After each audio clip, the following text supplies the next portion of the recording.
Hello, it's very early in the morning here in Madera Canyon.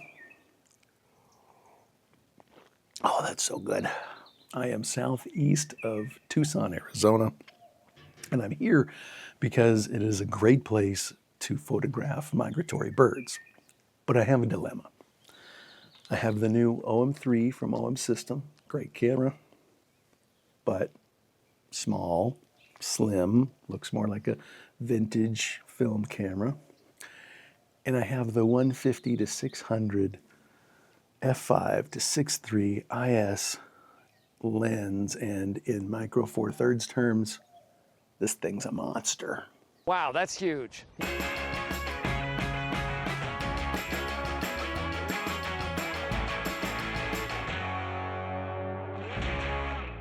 Do you think this is going to work and be practical, considering the OM-3 is basically being marketed as a travel and street camera, but has the guts of the OM-1 Mark II? Oh my Lord, look at this thing. It's pretty.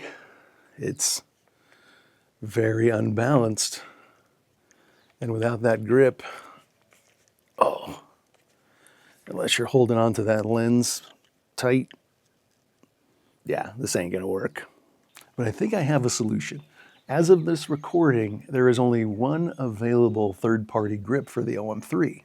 Hopefully that'll change soon. Small rig, someone else? Come on, get cracking on that, will you?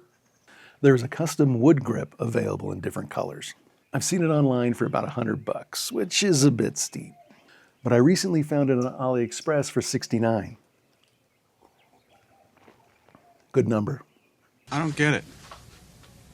And it actually arrived within a week in a plain black box. And here it is, sleek, well constructed. I chose the dark wood as it matches the camera the best in my opinion. Now, not only does it provide a good grip, the base is ARCA compliant, allows access to the battery compartment, and has a 1/4 inch standard socket. I like the aluminum construction and the rubber bumpers to ensure a solid connection with the camera, but also minimize scratches and damage, and you can still access the creative dial. So I have it here. Let's try it. So there it is, grip is on. How does it feel? You know what, pretty good. It's smooth. Yeah, I would prefer something with some texture to improve the grip a bit.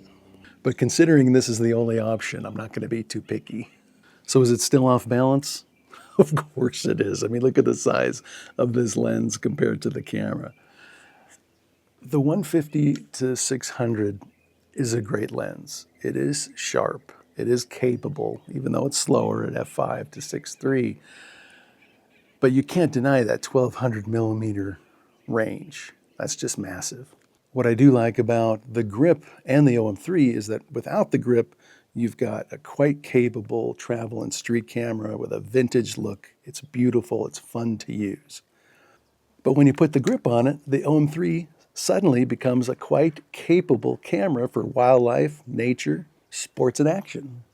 Now, the 150 to 600 lens is still quite a burden, but not so much now that you have the grip. Yes, you can hold the camera with the lens. Not too bad. My wrist isn't straining too much, but it will eventually if I kept this up. Obviously, I'm going to want to hold it, but this feels a lot better than without the grip, trust me.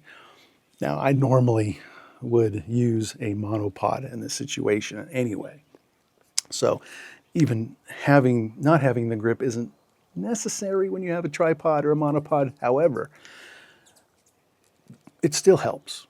It still helps work with the camera and control the camera and grip the camera. So highly suggest getting the grip if you can. Because with the grip, this now meets my expectation as a versatile backup to my OM-1 Mark II, and that's why I got the OM-3. Take off the grip, I can go travel, do street photography, have a great time, get a lot of comments from people about the camera, put on the grip, and I can suddenly shoot hummingbirds and wildlife and be very happy with that. Now, I would much prefer the new 100 to 400 f5 to 6.3 Mark II because it's 2 pounds smaller, and I think just as sharp in the right conditions. Yeah, you're getting 800 millimeter full frame equivalent versus 1200 millimeter with this. The 100 to 400 is definitely less unruly than this big guy. So the key phrase, as always, is it just depends on your needs. Do you need this big monster with the OM-3? If you want to pick just one camera, the OM-3 might be the option with the grip because of its versatility now. And hopefully other third-party companies will provide additional options for grips, because I really think that's what it's missing. That's what's nice, is being able to take it off when you don't need it, put it on when you do. It just makes the camera that much better. And here's a look at the view from my patio.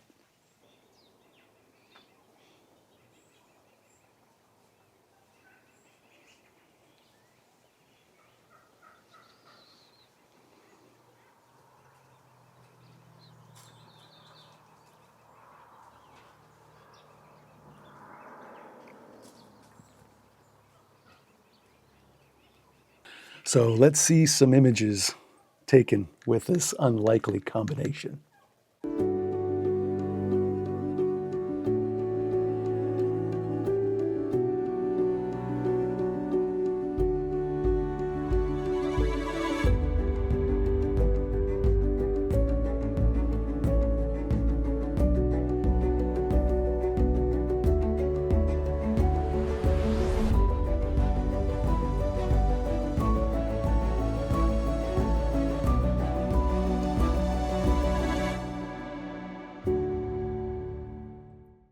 Just a word of advice though, if you are going to use the 150 to 600 f5 to 6.3, especially with a teleconverter, don't use it to get a subject that's far away or even farther away than normal.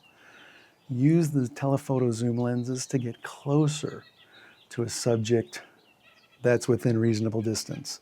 So basically use those zoom lenses to get that subject more in the frame, bigger in the frame. You're going to get better results. A lot of people make the mistake of thinking that a telezoom is to be able to get, a hummingbird 100 yards away, and it's going to be tiny in the frame and it's going to be crap. I am not affiliated with any of the manufacturers mentioned in this video. It is not a sponsored video. I'm just a satisfied customer. Are you thinking of getting the OM-3 or already have it? Would the grip benefit your use of the camera or your photography in general? Please leave a comment and let's start a conversation. As always, please like and subscribe. And if you want to be notified when I post a new video, just ring that bell. I will be posting more videos regarding photography techniques, gear reviews, and of course, overall Micro Four Thirds goodness. And if you like my photos, please check out my 2 Instagram accounts listed in the links below. Now get outside, create. Earth is all around us. Earth is art. Be the artist. Take care.